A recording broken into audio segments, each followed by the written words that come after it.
L'échiquier international, heureux de vous retrouver comme à chaque fois d'ailleurs. Raza, en 72 heures, c'est 21 enfants tués.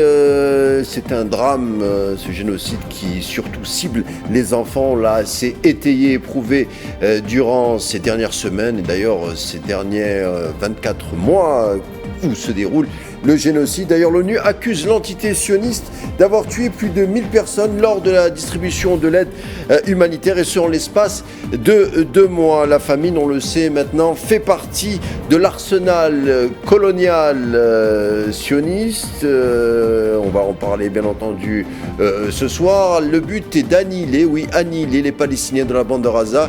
Le niveau d'horreur est à l'acmé, que même certaines figures sionistes officielles en seraient choquées, comme l'ancien ambassadeur à Paris qui parle d'un État sataniste, un ex-premier ministre ancien qui évoque ouvertement des crimes de guerre. Le stratège, la stratégie de l'entité sioniste est simple: monter en horreur chaque jour pour prouver qu'il a le blanc-seing de la communauté internationale et surtout de Washington. On va en parler, c'est tout de suite.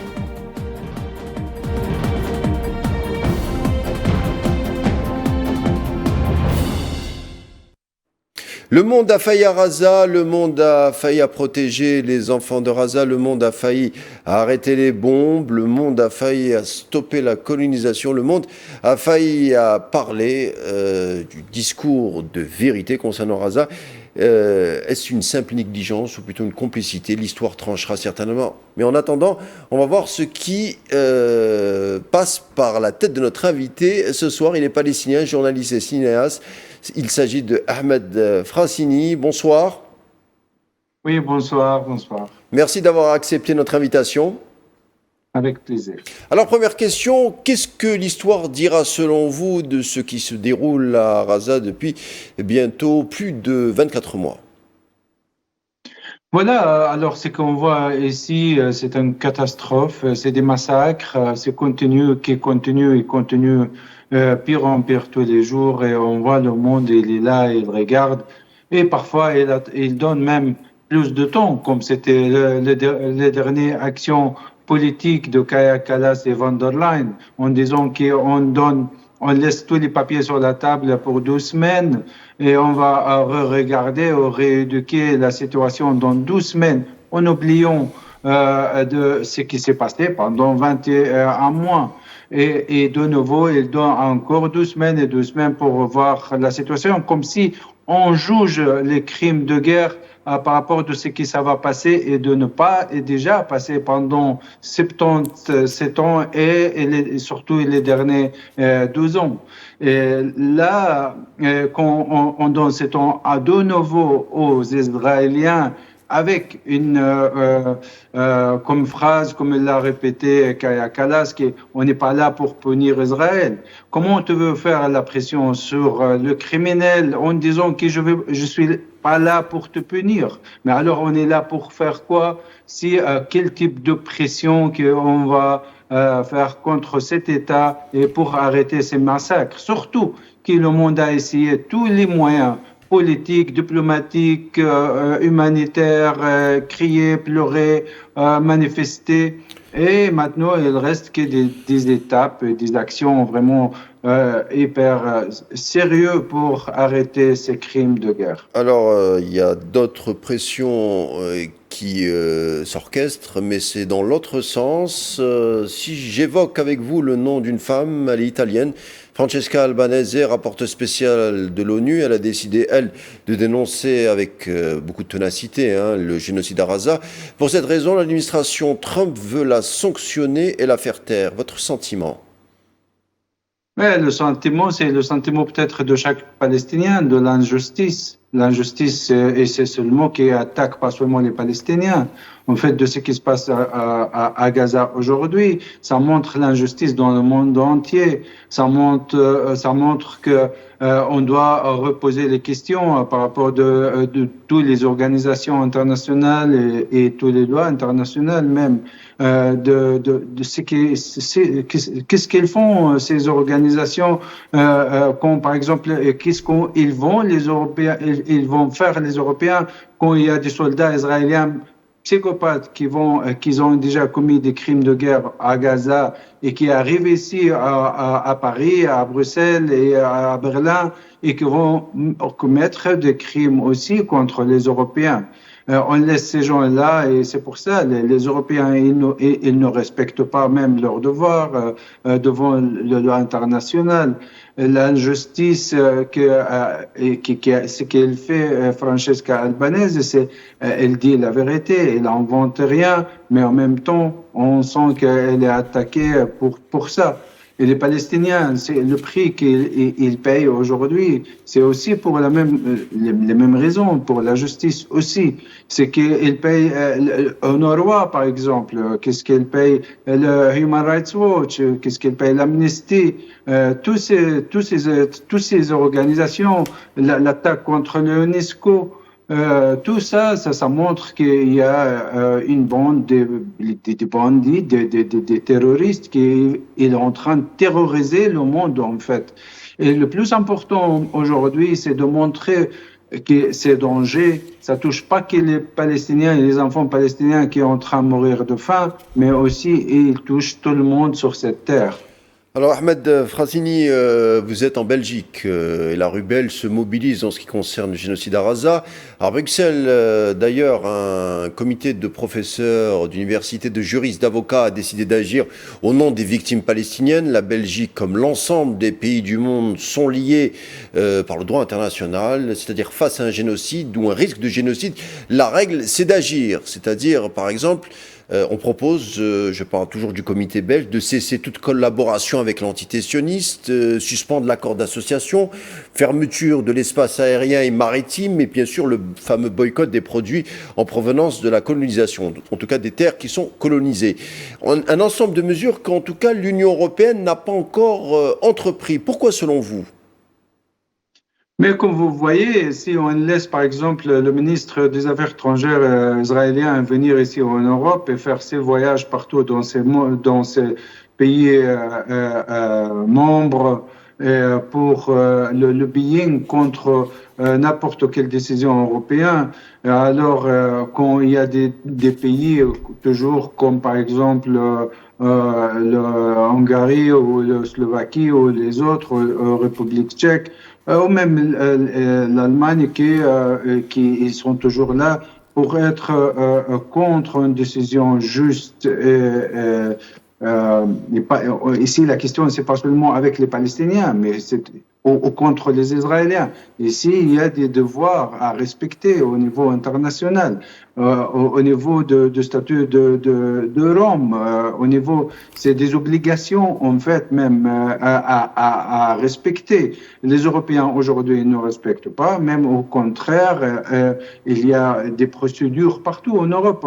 On peut dire que par exemple au niveau européen, il y a une procédure au cours de justice européen qui était fait par Jordi Association contre von der Leyen et le Conseil européen. En Belgique, il y a une procédure contre le gouvernement belge et les avocats ils disent qu'il y a une complicité dans les crimes de guerre. On laisse toujours, malgré que le gouvernement belge, par exemple, a payé 5 millions d'euros pour le ICC, le Cour pénal international, mais en même temps, par exemple, on voit toujours que la Belgique, elle laisse le passage des armes qui viennent de France vers Israël par la Belgique. Et on voit le passage des conteneurs au port d'Anvers ou à l'aéroport de Liège. On voit toujours qu'il y a des complicités européennes en armement Israël jusqu'à aujourd'hui. Alors, il y a des procédures légales en Belgique, au niveau européen, en France, en Allemagne, et partout, presque en Europe. Aujourd'hui, les avocats sont en train de juger leurs leaders qui n'écoutent pas les militants dans les rues européennes en disant arrêter le génocide et il faut respecter l'international et le droit international et il faut respecter l'humanité et arrêter ces crimes de guerre. Et on voit quand même, on remarque une distance, une gap entre ce que le peuple ou les millions des Européens disent dans la rue et de ce qu'ils disent les politiciens dans leur bureau. Raza, nous sommes au-delà des 100 000 morts depuis le début du massacre. En plus de se servir de l'aide humanitaire comme piège, on l'a dit, selon l'ONU, 1000 morts en 2 mois, l'entité sioniste détruirait l'aide humanitaire en quantité très importante. On nous parle de 1000 camions destinés à la bande de Raza avec de la nourriture, du matériel médical. Des centaines de tonnes ont donc été détruites ou enterrées par les mercenaires sionistes, rapporte un lanceur d'alerte aux médias sionistes, justement sur cette obstruction délibérée de l'aide humanitaire à la population razaoui.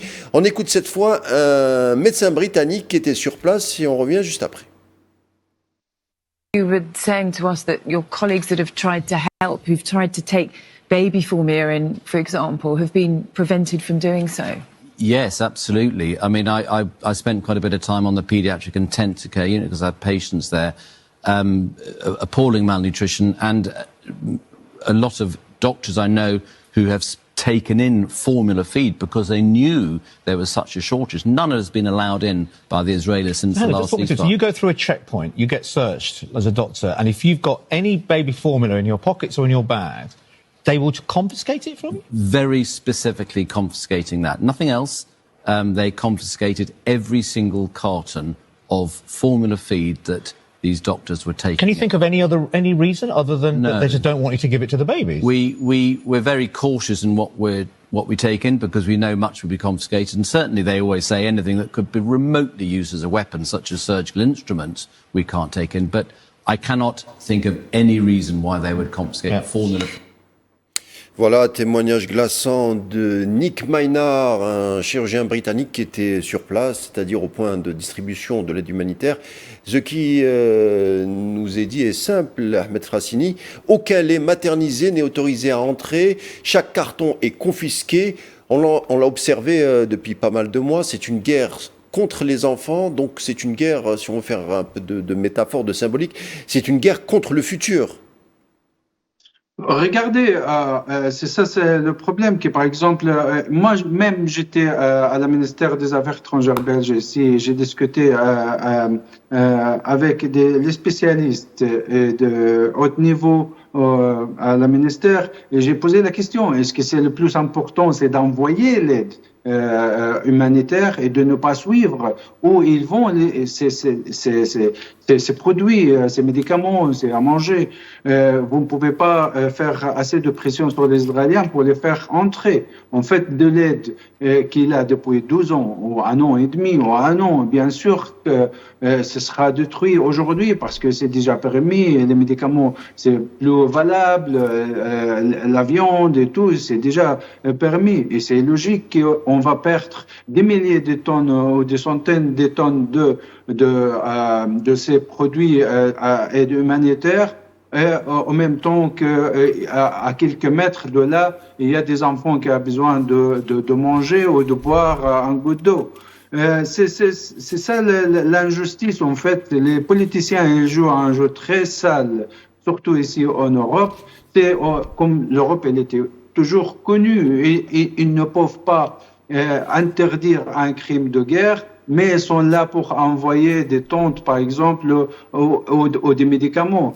Ce qui se passe, c'est vraiment catastrophique. Comme j'ai dit, par exemple, le Premier ministre, l'ancien Premier ministre belge, quand il était là pour contrôler, pour voir cette aide humanitaire où elle va, et quand il a critiqué la situation qu'il a vue avec ses yeux, lui-même est critiqué comme antisémite, anti-Israël. Elle était annoncée par tous les ministres des Affaires européens ici en Europe. en disant qu'il a exagéré et tout ça. Aujourd'hui, on est devant la réalité que les Européens eux-mêmes ne voulaient pas prendre des mesures comme il faut pour arrêter ça. Et c'est ça le résultat. En fait, c'est qu'aujourd'hui, on est en train de traiter ce que les résultats de crimes, pas le crime même. C'est qu'on voit aujourd'hui, il y aura des impacts. Ces gens, les maladies chroniques, on voit aujourd'hui les impacts de crimes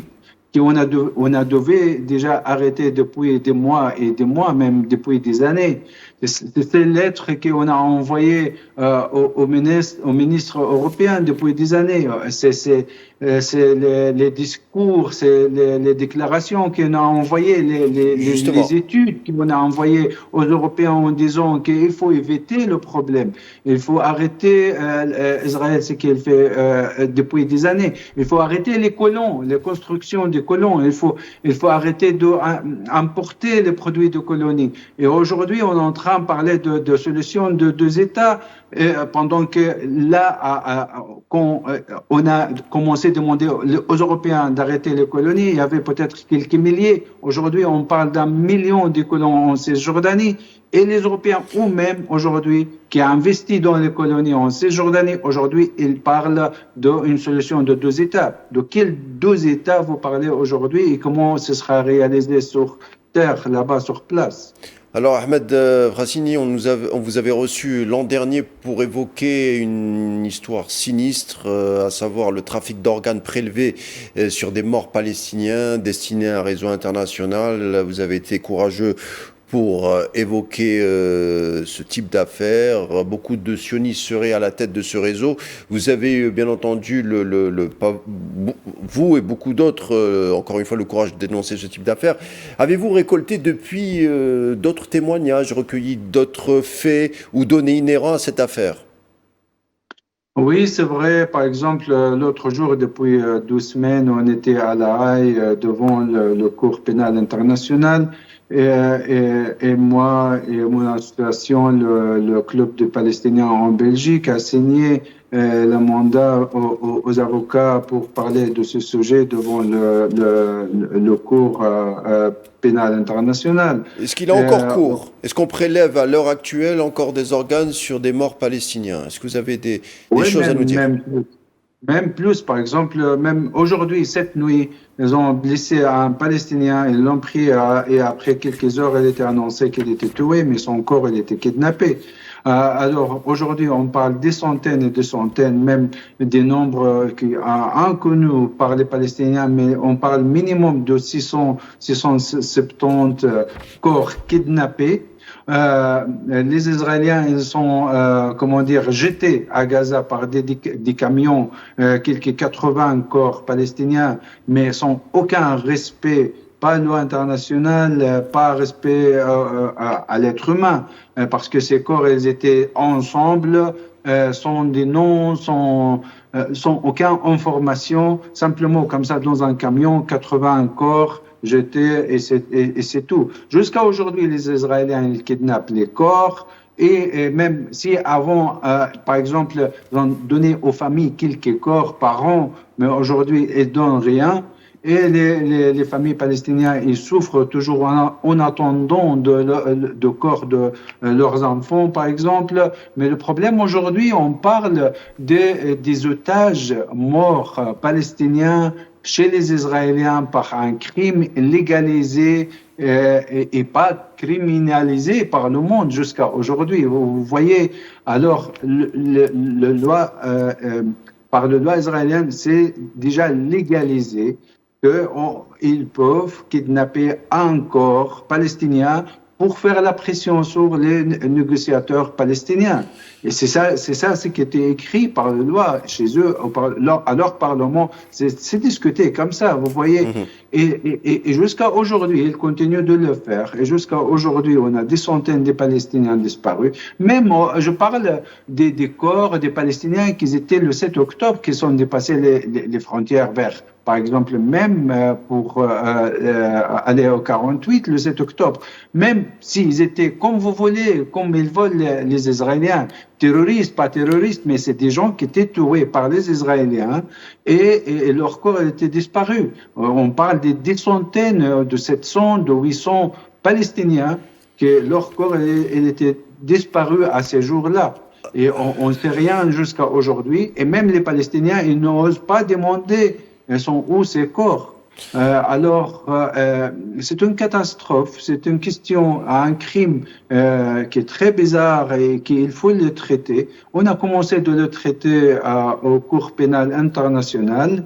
Je suis en contact toujours avec les familles et je récolte des informations, des témoignages de ces familles pour enrichir ce dossier devant le Cour pénal international. Parlons de l'État de Palestine. L'État de Palestine, la France évoque encore une fois une possible reconnaissance officielle en septembre. Mais à ce jour, 148 pays, on le rappelle, sur 193 membres de l'Organisation des Nations Unies reconnaissent officiellement l'État de Palestine. La France est un peu en retard sur cette mesure de reconnaissance. Mais pourquoi, selon vous, Emmanuel Macron l'évoque maintenant? Il avait déjà évoqué il y a 2-3 mois, puisque la première réunion devait avoir lieu en juin. Là, il la décale en septembre. Mais pourquoi est-ce que c'est maintenant qu'il fait cette annonce, selon vous?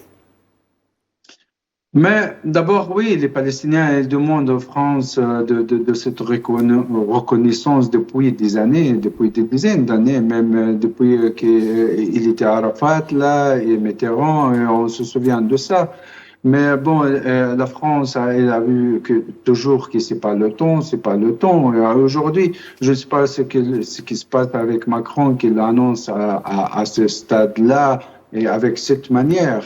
Je pense que peut-être aujourd'hui, il profite de l'annonce européenne que l'Europe elle va prendre des mesures en réponse à Israël s'il ne respecte pas, même c'était pas un accord, c'était un vœu, une étude entre Kaja Kallas et von der Leyen et Saar, le ministre des Affaires étrangères israélien, et qu'ils doivent faire entrer l'aide humanitaire avec les conditions de sécurité de l'armée israélienne. Mais il faut faire quelque chose. Même ça, Israël n'a pas respecté. Et Macron, aujourd'hui, d'abord, il trouve que ça peut être une réponse parce que les Européens ne veulent pas punir Israël. Et c'est vrai, c'est pas une punition. Et c'est vrai quelque chose de très important pour les Palestiniens, mais c'est pas ça qui va arrêter le génocide. Aujourd'hui, on a, comme vous l'avez dit, on a 148 pays du monde qui ont reconnu la Palestine, mais ils sont où aujourd'hui? Est-ce qu'ils ont pris des mesures pour arrêter les crimes de guerre?